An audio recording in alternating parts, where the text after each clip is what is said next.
bienvenidos a esta emisión. El análisis de la noticia ha iniciado en A la Medida. Tenemos temas relevantes, estaremos hablando acerca de la política nacional, pero le quiero dar la bienvenida a mi compañero de fórmula. ¿Cómo estás, Julio? Buenas noches. Gracias, muy buenas noches, Sandy. También un gran honor. ¿Sabes? Sí, lo que tú estabas diciendo es muy importante.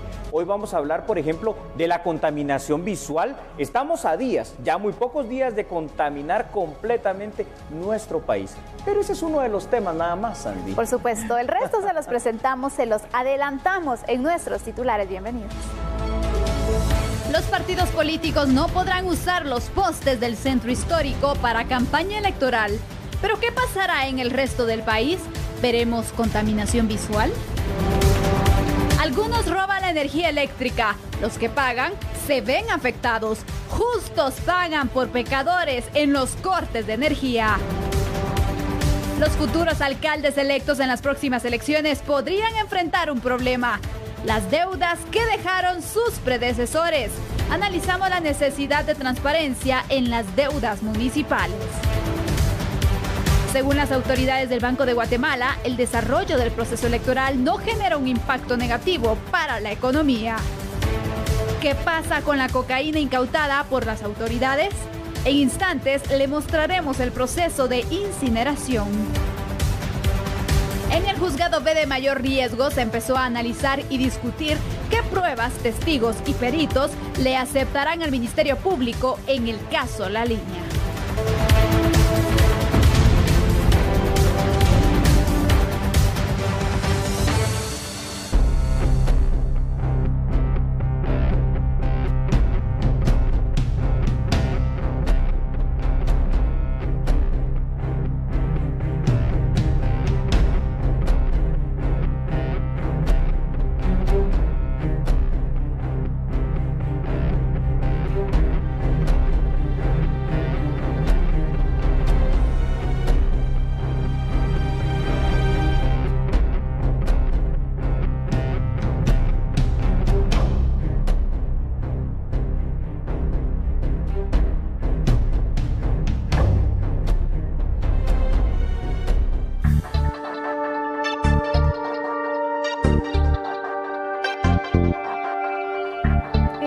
Con el primer tema de análisis. Los partidos políticos no podrán utilizar postes del centro histórico para campaña electoral, según resolvió el Tribunal Supremo Electoral.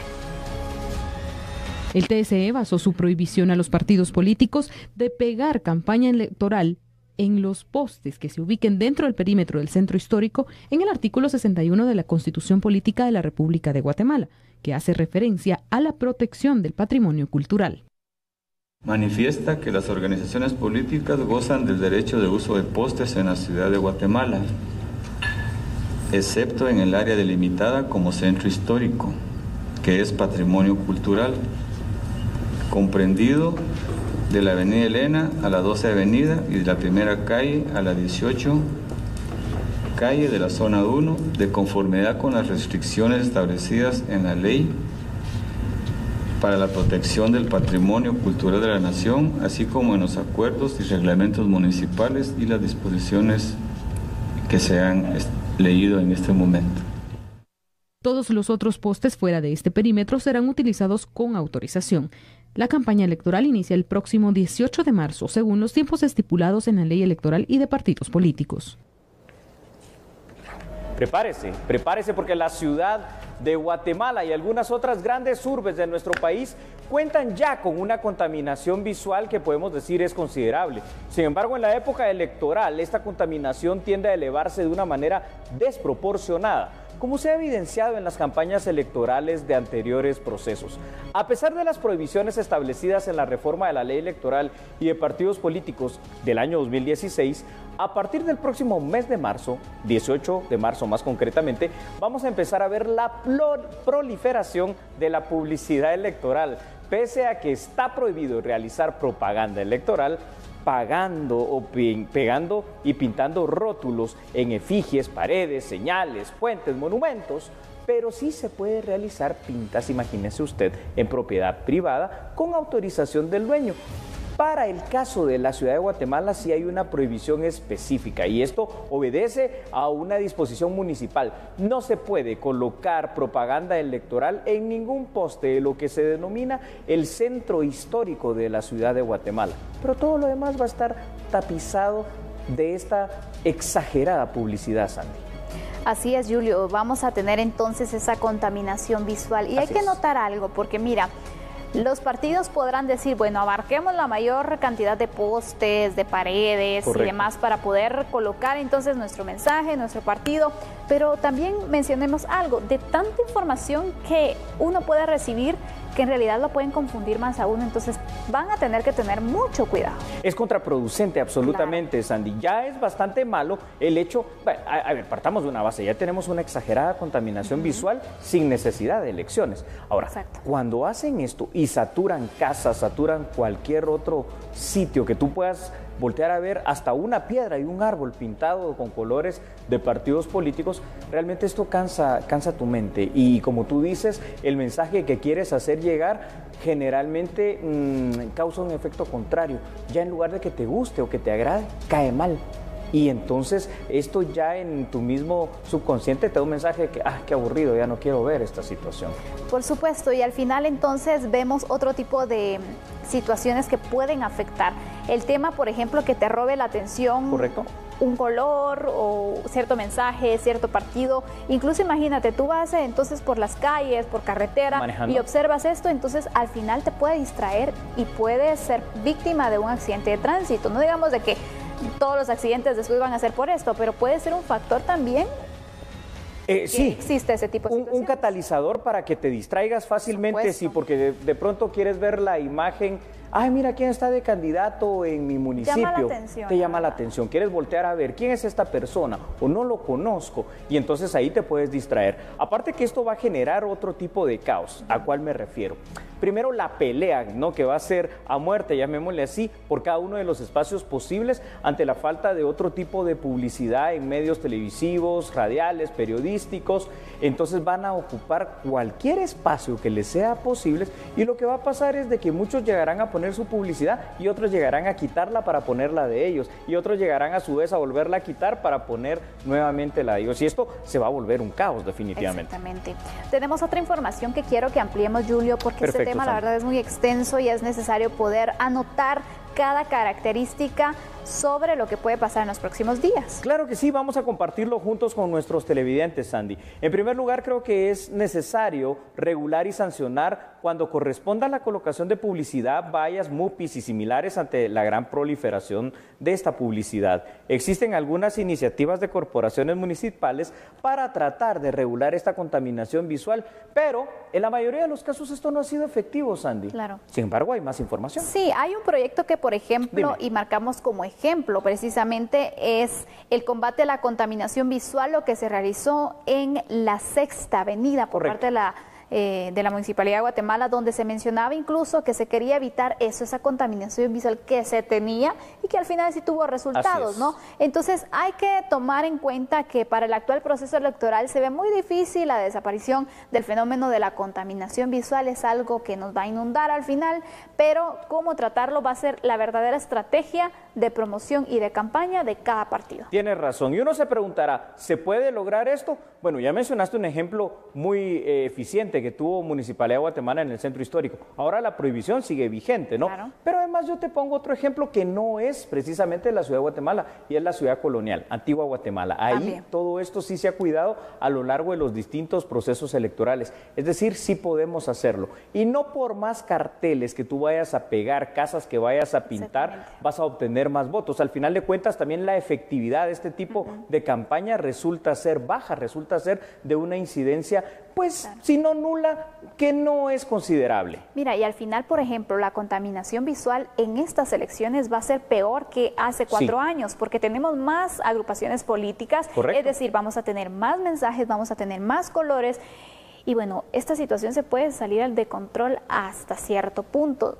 Pensaría que sí se necesita cierta regulación, Julio, porque demasiado nos puede aturdir, la verdad, y confundir al votante. Te digo algo, yo creo que estamos haciendo las cosas al revés, es decir, lo que tenemos que regular bastante bien es esto, ¿no? Claro. Porque son lugares públicos, de repente son postes, de repente son piedras, en la carretera, son árboles, hay que cuidarlos. Y en todo caso, quizá hubiera sido mejor el poder utilizar otro tipo de plataformas, medios de comunicación social, ya tú decides o no, si los miras, si los lees, o plataformas digitales, ya tú también decides si quieres ver o no esa cuestión. Sin embargo, vamos a estar sobreexpuestos, como tú bien lo dijiste, 27 agrupaciones políticas. Imagínese usted la cantidad de personas que quieren llegar a puestos de elección popular, imagínese usted también, y tú, Sandy, la contaminación visual a la que durante los siguientes 3 meses vamos a estar expuestos. Efectivamente, y al final, como mencionabas, en los medios de comunicación tú puedes elegir, decides si lo ves o no, pero no vamos a tener opción de si lo quiero ver, bueno, cerramos los ojos nada más y vas manejando, no lo puedes hacer. En realidad va a ser un gran reto también para todas las personas para poder de esa manera, bueno, tratar de elegir claramente y no ser aturdido con tantos mensajes que vamos a recibir de esa manera, ¿no? Es momento de concluir con este tema, Julio. Muy bien, está muy interesante. Vamos a ver qué pasa en los próximos días, cómo inicia esta campaña y por supuesto usted va a conocer aquí todos los detalles. Pero de momento... Más noticias. Claro que sí, más noticias. El desarrollo del proceso electoral no genera un impacto para la economía. Así lo resaltaron las autoridades del Vanguard, por lo que siguen de cerca cualquier cambio que pueda presentarse.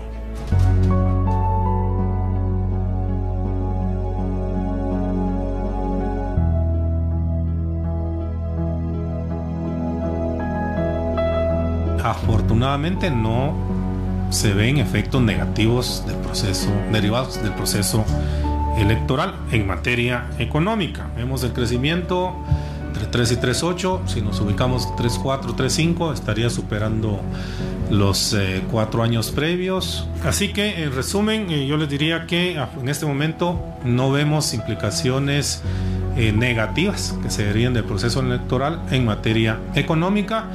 Y ojalá, y eso es lo que esperamos, que sean unas elecciones participativas. Sin embargo, el mismo evento electoral será parte de lo que reactive la economía local con los gastos en diversos productos. Efectivamente, de todos los procesos electorales, esos implican gastos adicionales, ¿verdad? Por los mismos partidos para hacer su campaña. En este año, pues sabemos que hay una partida presupuestaria específica. Veíamos el crecimiento del gasto en enero, que es para precisamente sufragar todo el proceso electoral, y esto lo que viene a hacer, dependiendo de la magnitud, es acelerar el consumo. Dependiendo de sus magnitudes, pues tendrá un impacto un poco más o un poco menos, pero siempre impacto positivo.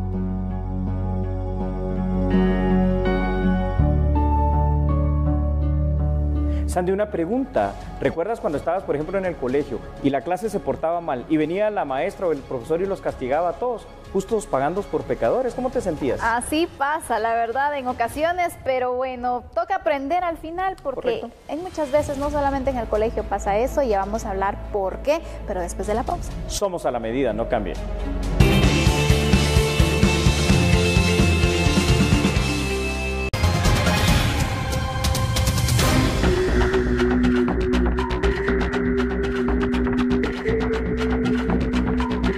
Gracias por continuar con nosotros. Por varias horas, vecinos de 3 municipios del departamento de Suchitepeques permanecieron sin energía eléctrica. Esto debido a que grupos realizaron una manipulación ilegal de fluidos eléctricos. Alrededor de 28,000 usuarios se vieron afectados por el corte de energía eléctrica.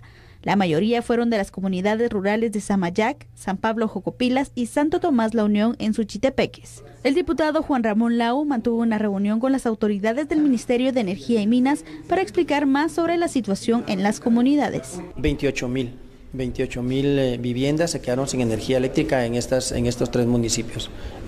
Lo veo aberrante y no tiene que volver a suceder. Si esto sucede, pues vamos a tener que iniciar ya con acciones más drásticas. Inclusive estaríamos pensando en interpelar al propio ministro de Energía y Minas para que solucione este problema si vuelve a suceder, porque no pueden ser solo ellos vigilantes, y vemos que han estado como que queriendo coaccionar con esos cortes a la población con el objeto de que pues, si algunos no han pagado, que pagaran, pero vemos muy mala la estrategia porque no puede ser posible que gente que ha estado al día con su energía eléctrica se haya quedado sin ella.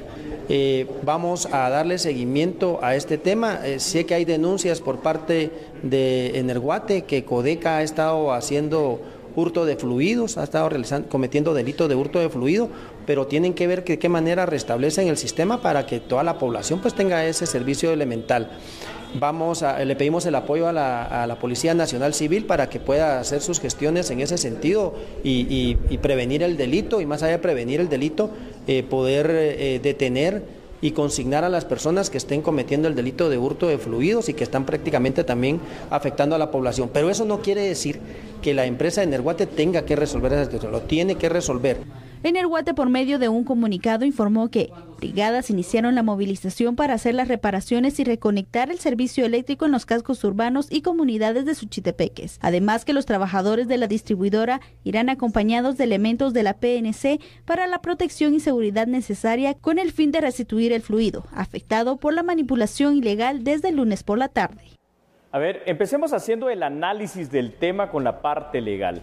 De conformidad al artículo 249 de nuestro Código Penal, el hurto de fluidos lo comete quien ilícitamente sustrajere energía eléctrica, agua, gas, fuerza de una instalación o de cualquier otro fluido ajeno. Ahora, el robo de energía eléctrica es uno de los delitos más denunciados en el interior de la República, que lo que causa son pérdidas millonarias, tanto a las empresas que producen la energía como las que las distribuyen, pero además causa daños colaterales económicos muy importantes en personas particulares que se ven afectadas y que no tienen nada que ver absolutamente con este fenómeno criminal. Y esto precisamente es lo que pasó cuando tú presentabas la nota. 28,000 personas, Sandy, se quedaron sin luz porque unos cuantos, ¿verdad?, vienen y están robándosela. Justos pagan por pecadores, pero no sé si es la mejor manera de hacerle entender a la sociedad que esto no se hace, ¿no? Y ¿sabes qué es lo peor, Julio? Que en muchos casos hay incluso líderes los que realizan este tipo de prácticas ilegales, porque llamémosla como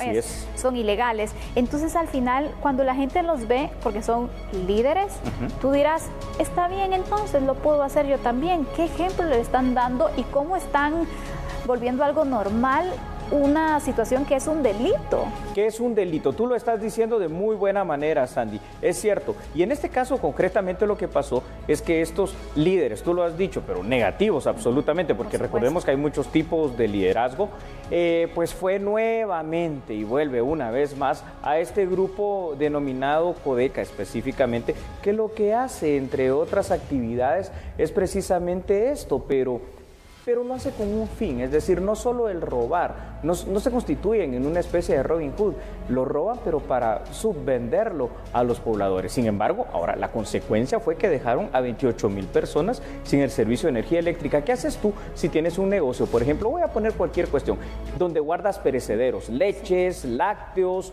helados, qué sé yo, y se te echan a perder y pierdes toda esa producción y pierdes toda tu ganancia y lo que invertiste. ¿Quién te recupera ese dinero? Exactamente, aparte los días que pasan no es de que no te lo van a cobrar, tienes que pagarlos al final. Entonces, ¿qué haces? Cuando dices, bueno, tengo tantos problemas por el corte de energía eléctrica derivado de esta situación, entonces mejor les voy a comprar a ellos, les voy a pagar a ellos para que me la suministren y de esa forma no tengo problema, pero es un error también porque la factura va a seguir corriendo y entonces ellos van a estar pagando doblemente. Es correcto, y aparte vienen otros problemas colaterales. Una vez que cortan el servicio de fluido eléctrico así, de esta manera abrupta, tienen que cobrarse al final de cuentas el servicio de la reconexión, y esto se cobra a nivel municipal cuando es de esta manera completa y total, y esto después te lo van a prorratear a ti como usuario, es decir, no solo lo que ya pagaste, lo que estás consumiendo, sino que además lo que tienes que pagar por el daño que otros causaron. Ahora tenemos más datos y te quiero pedir por favor que empecemos a compartirlos con nuestros televidentes. Sí, Julio, porque mira, para poder frenar el hurto de fluidos, lo que hacen las empresas distribuidoras, preste mucha atención usted, es cortar precisamente el flujo de este servicio de manera total a una comunidad. lo que decíamos, justos pagan por pecadores. Esto causa pérdidas de todo tipo, no solo para los productos de energía eléctrica, sino también para la población, que probablemente pierde productos, lo que bien apuntabas, y pierde Correcto. la productividad de los negocios. Y es que también la energía eléctrica, recordemos, es desarrollo, y entonces les están cortando este desarrollo a las poblaciones. Tienes toda la razón. Además, también es importante recalcar lo siguiente: el robo impacta en la inversión. Se hace menos atractiva considerando que el INDE produce apenas el 22% de la energía que se produce a nivel nacional. El resto procede de empresas privadas. Ahora bien, el combate al robo de energía eléctrica, el hurto de fluidos, como se denomina legalmente, puede impulsar nuevamente la inversión en Guatemala. El tema de la electrificación, porque al robarle a las empresas, estas no pueden seguir implementando otro tipo de proyectos que puedan ayudar el desarrollo, sobre todo de nuestras comunidades rurales. Mira, Julio, yo aquí me pregunto, A ver, Sandy, ¿cómo van las investigaciones de las personas que roban los fluidos interesante. eléctricos? Porque si tú no castigas, no sanciones, la ley te lo permite, entonces lo van a seguir haciendo y vamos a seguir reportando esta situación y vamos a seguir viendo la población cómo resulta afectar. ¿Qué pregunta más importante? Porque bonito sería, por ejemplo, tratar de investigar cuántas condenas, en este caso obviamente, han existido. Imagínate. Sí, es correcto. Porque si hablamos de tantas personas afectadas en tantos municipios del país y con una pérdida de tantos millones de quetzales en el desarrollo nacional, yo esperaría que ya las condenas estuvieran fuertemente aplicadas, ¿no?, para este tipo de personas. Claro. Y si no, pues entonces lo único que estamos haciendo es fomentar dos cosas: la impunidad en este otro delito y que se continúe haciendo lo mismo. Ya casi para ir concluyendo este tema, una cuestión más, y esto sobre todo para las personas que hacen esta extracción ilegal del fluido eléctrico. Ojo, porque fuera de ser un delito, están poniendo en riesgo su vida. Al final de cuentas es alta tensión. Por supuesto.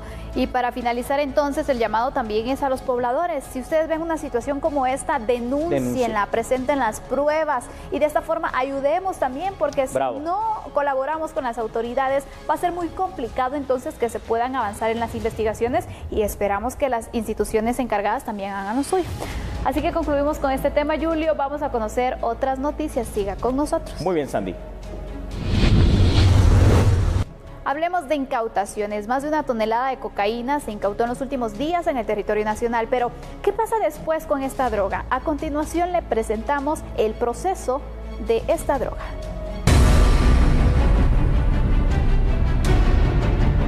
Los precursores químicos o drogas, al llegar a manos de las autoridades, siguen un proceso de incineración, que consiste en colocarlos en un equipo tipo horno, que llega hasta los 2000 grados Fahrenheit.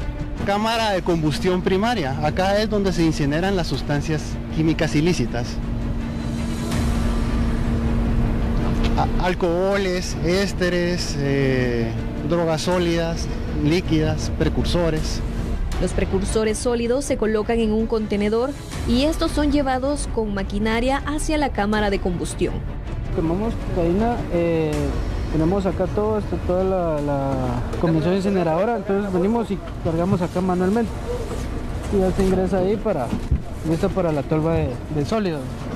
Mientras que las drogas líquidas llevan un proceso mediante la descarga de los toneles. Con una manguera. Esto se inserta dentro del tonel y él solo va jalando toda la sustancia.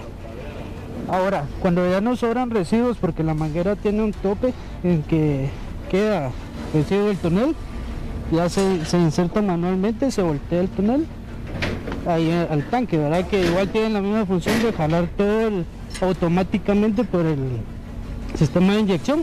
A nivel centroamericano, Guatemala es el único país que cuenta con el equipo para incinerar droga líquida o sólida. Únicamente la policía guatemalteca lo cuenta a nivel latinoamericano en la destrucción de este tipo de precursores químicos y sobre todo sin hacer daño al medio ambiente. Mientras llega este proceso, la droga permanece embalada por las autoridades. ¿Creen que las corporaciones municipales deben de ser transparentes en su ejecución?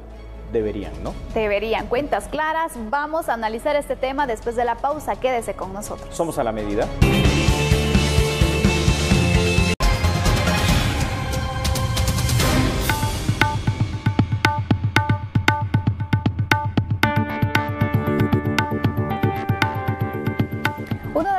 temas que podrían enfrentar las futuras corporaciones municipales que sean electas es la deuda y los proyectos de arrastre para el próximo año. Los expertos del CIEN recomiendan a las distintas municipalidades hacer públicas esas obras que están desarrollando. Que sea pública la información de todas estas situaciones. Mucho de lo que se puede mejorar es que esto no se conozca hasta que alguien asume, digamos, el cargo, sino que en la medida que mejoremos esa fase del proceso presupuestario, la ciudadanía y los nuevos funcionarios conozcan a cabalidad cuál es la situación que van a encontrar y les permita desde antes planificar cómo van a afrontar esos desafíos. Analistas detallan que es prudente ejecutar los proyectos municipales que sí se puedan cumplir. La manera, digamos, de contrarrestar ese problema es limitar las decisiones a que tengan un respaldo técnico, de tal forma que no importa quién sea quien esté a cargo, ya sea a nivel municipal o a nivel del organismo ejecutivo, que se ejecuten esas inversiones y esos programas de acuerdo a una planificación. El tema, digamos, volviendo al inicio, digamos, de lo que yo les explicaba, el tema toral para mejorar todo nuestro ciclo presupuestario es una muy buena planificación que sea la que justifique y que nos permita lograr los resultados, que en definitiva ese es el tema central. Un tema muy interesante de analizar cuando vamos a la Constitución Política de la República de Guatemala. Nos dice que la división política de nuestro estado establece que contamos con 22 departamentos y, escuche usted, 340 municipios y seguirán creciendo, ¿no? Van a aumentar dentro de poco. Significa que a su vez existen 340 corporaciones municipales, las cuales representan el denominado poder local. Desde la época del primer gobierno revolucionario del doctor Juan José Arévalo Bermejo, se le devolvió a las municipalidades de Guatemala la denominada autonomía municipal. Esta autonomía municipal es precisamente la potestad para poder manejar los fondos públicos de conformidad a las necesidades de cada uno de los municipios. Y es así como los fondos, las municipalidades los obtienen primero a través del famoso situado constitucional, el 8%, ¿no?, de lo que se recaude, y luego a través de los fondos privativos, que son estos: exacto, el cobro de impuestos, el IUCI, el boleto de ornato, las licencias de construcción y otras cosas más que se cobran. Entonces, la gran situación es, Sandy, es que muchos candidatos hacen la promesa: voy a hacer esto por el municipio y voy a hacer tal otra cosa. Y cuando llegan, la gran realidad es que lo que van a recibir no les va a alcanzar ni para pagar la deuda que ya viene acumulada. Y desde ahí debemos partir entonces con los planes municipales, porque mira, un alcalde puede tener muchos planes, correcto, muchos proyectos, pero también necesita dinero para poderlos ejecutar y se encuentran con la famosa deuda de arrastre que en ocasiones ni siquiera sabían a lo que iban porque no hay una cuenta clara o es muy raro el alcalde así saliente que al final dice, bueno, mire, aquí está, esto falta por pagar, o al menos socializar la misma dentro de los candidatos. Ahí está la situación. Dos cosas muy importantes que acabas de señalar. Primero, la transparencia, y esa transparencia se va manejando a través de los portales electrónicos, claro, por ejemplo, de cada una de las municipalidades, para decir, esto es lo que estamos invirtiendo, esto es lo que recibimos y esta es la deuda que hemos contraído. Pero además también es importante un periodo de transición, una vez que son electas las autoridades municipales, porque eso les va a permitir entonces conocer y saber en qué estado van a recibir el municipio, ¿verdad, Sandy? Tener claro entonces la situación y ser realistas también. Claro que sí. Tenemos otra información que quiero que nos compartas, Julio, para poder ahondar en este análisis y de esta forma, pues también analizar qué tienen que hacer las corporaciones municipales actuales. Claro que sí, hagámoslo juntos. En primera instancia te voy a decir, las nuevas corporaciones municipales que van a asumir el próximo 15 de enero del 2010 deberán darse a la tarea de construir una línea basal de cómo reciben el municipio, y esto debería de llevarlos a establecer si existen proyectos de ejecución, deudas de arrastre o probablemente compromisos que se deriven de préstamos, donaciones o subvenciones, pero no es lo único que van a hacer, Sandy. Y es que mira, uno de los problemas recurrentes en cada administración, que es nueva, por supuesto, sí, es que llegan a encontrar una cantidad de deudas en función de pasivo laboral y las obras ejecutadas y no pagadas. Y, por ejemplo, esta situación se da de entrada.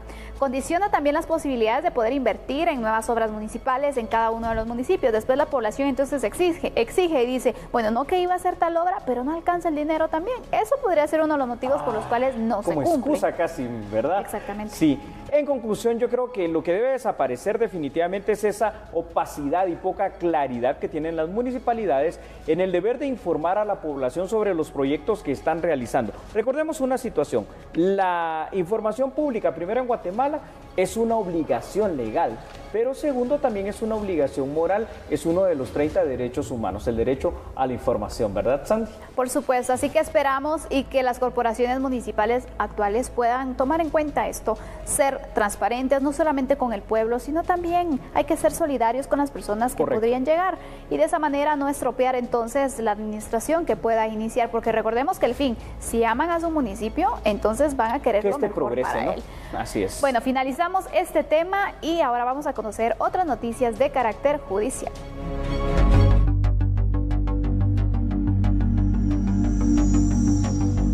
Preste atención porque la jueza de mayor riesgo, Claudette Domínguez, resolvió rechazar la petición de los abogados defensores del exdiputado al Congreso de la República, Alfredo Rabé, de otorgarle una medida sustitutiva. Completamente sorprendido de una dictamen como el que ella dio, y ella sigue insistiendo en que si él no se presenta aquí, yo no puedo salir porque yo puedo obstaculizar la venida de él aquí a Guatemala. ¿Cómo? No sé cómo. Nunca lo dijo, nunca lo ha dicho. Solo dice que puedo obstaculizar la venida de él aquí a Guatemala. Hasta ahí se queda. De los 14 diputados que se capturaron, el único que está detenido soy yo. Ya llevo más de 2 años, 8 meses y no sé cuánto tiempo voy a durar más. Pónganle que el proceso de extradición dure 2 años. Entonces yo voy a estar aquí 2 años. ¿Por qué? Porque es la opinión del juez, de la señora juez, de que como él no está aquí, yo tengo que seguir aquí. O sea, es un círculo vicioso en el que nunca voy a salir yo de este caso de prisión preventiva. Mientras el resto de imputados, todos están con medida sustitutiva. Y para mí es una injusticia. Los abogados defensores analizarán la resolución para presentar las impugnaciones que la ley les permite. La única acción legal que tenemos por el momento para poder presentar sería un amparo, una acción de amparo con relación a la resolución que respetamos, que hoy se emite, aunque no la compartimos, derivado de que es evidente que sí se están violentando derechos y garantías constitucionales que garantizan, en primer lugar, la libertad dentro del proceso penal y como un uso excepcional, última ratio, la prisión preventiva. ¿Les parece si vamos a una breve pausa comercial? Ya volvemos.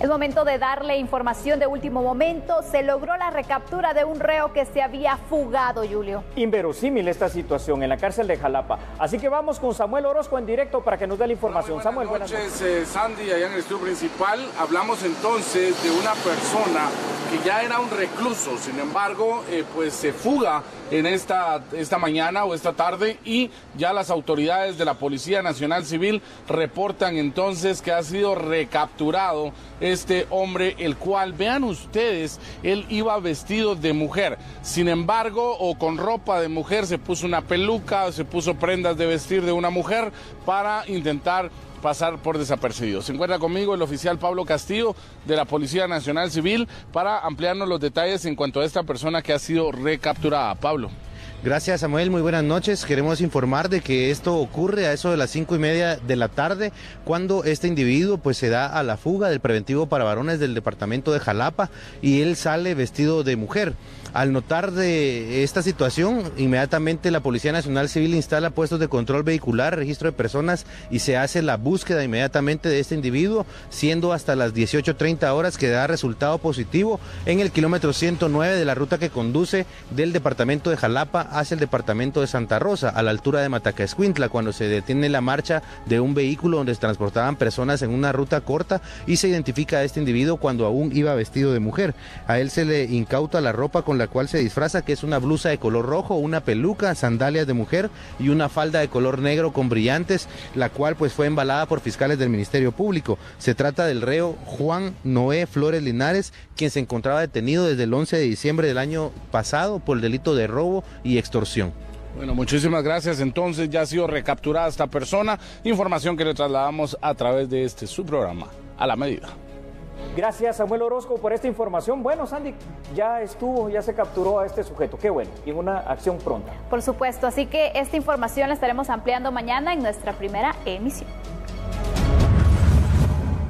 Ahora conozcamos otras noticias de carácter político. 18 municipios del país son los más peligrosos para este proceso electoral. Esto lo dio a conocer el Tribunal Supremo Electoral según el mapeo que han realizado.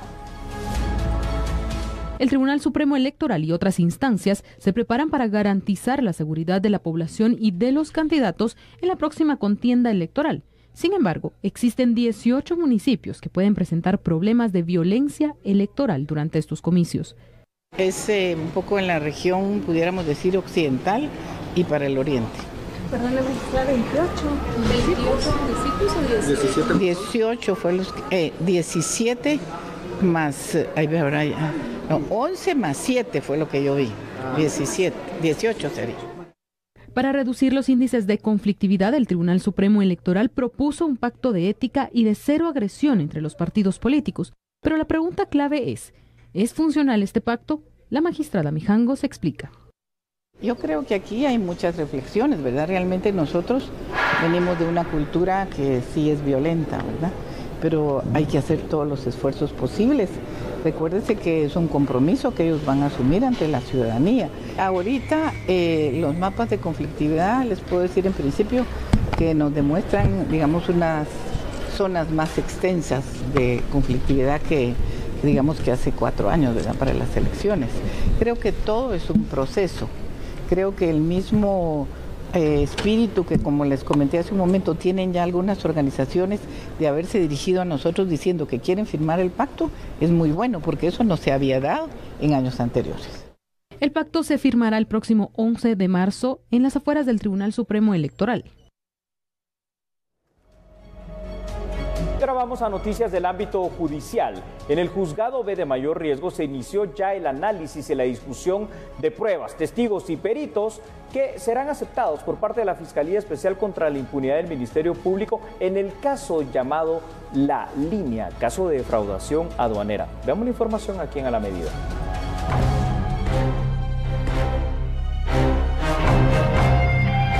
En abril de 2015, el Ministerio Público dio a conocer que altos funcionarios del Estado y particulares habían conformado una organización criminal, la cual defraudó al Estado por 28 millones de quetzales. Entre los acusados, Otto Pérez Molina, Roxana Valdetti, los ex jefes de la Superintendencia de Administración Tributaria SAT, Carlos Muñoz y Omar Franco. Según la investigación de la Fiscalía Especial, en el caso La Línea se defraudó al Estado guatemalteco por 28 millones de quetzales. Esto a través de una estructura criminal que operó en 3 aduanas del país, realizando cobros ilegales para permitir la agilización, el ingreso de mercaderías sin haber pagado los impuestos de ley correspondiente. En la audiencia de ofrecimiento de prueba, la gran ausente Roxana Valdetti, ex vicemandataria del país, quien, por razones de otra diligencia de primera declaración, no estará presente en esta diligencia judicial. Y yo, como abogada del Instituto de la Defensa Pública Penal, no la puedo representar, porque ella en ningún momento se ha manifestado de que el Instituto de la Defensa Pública Penal la represente en esta audiencia, que es de suma importancia que ella esté presente. Tengo conocimiento, honorable juzgador, de que ella está ahorita precisamente en una audiencia en el juzgado cuarto. Las procesadas Roxana Valdetti y Claudia Méndez fueron separadas de la diligencia del ofrecimiento de prueba. En el caso de Méndez, su abogado defensor Óscar Poroj estaban a continuación de otro proceso en un tribunal de mayor riesgo. Si tan solo hubieran notificado con antelación, mi abogado no tiene ni 24 horas de haber sido notificado. Creo que algo más hubiéramos podido hacer, pero con tan poco tiempo, señor juez, no fue posible. Y como le digo, yo no estoy ni citada ni notificada, pero aquí estoy porque quiero responder a las llamadas judiciales para avanzar dentro del presente proceso. El juez del caso La Línea resolvió separar de esta audiencia de ofrecimiento de prueba a Roxana Valdetti y a Claudia Méndez. En las próximas 2 semanas se estará discutiendo qué evidencia le aceptan al Ministerio Público y a los abogados defensores para que sean presentadas ante un tribunal de sentencia de mayor riesgo. Con imágenes de Fernando Hernández, un reporte de Hugo Morales.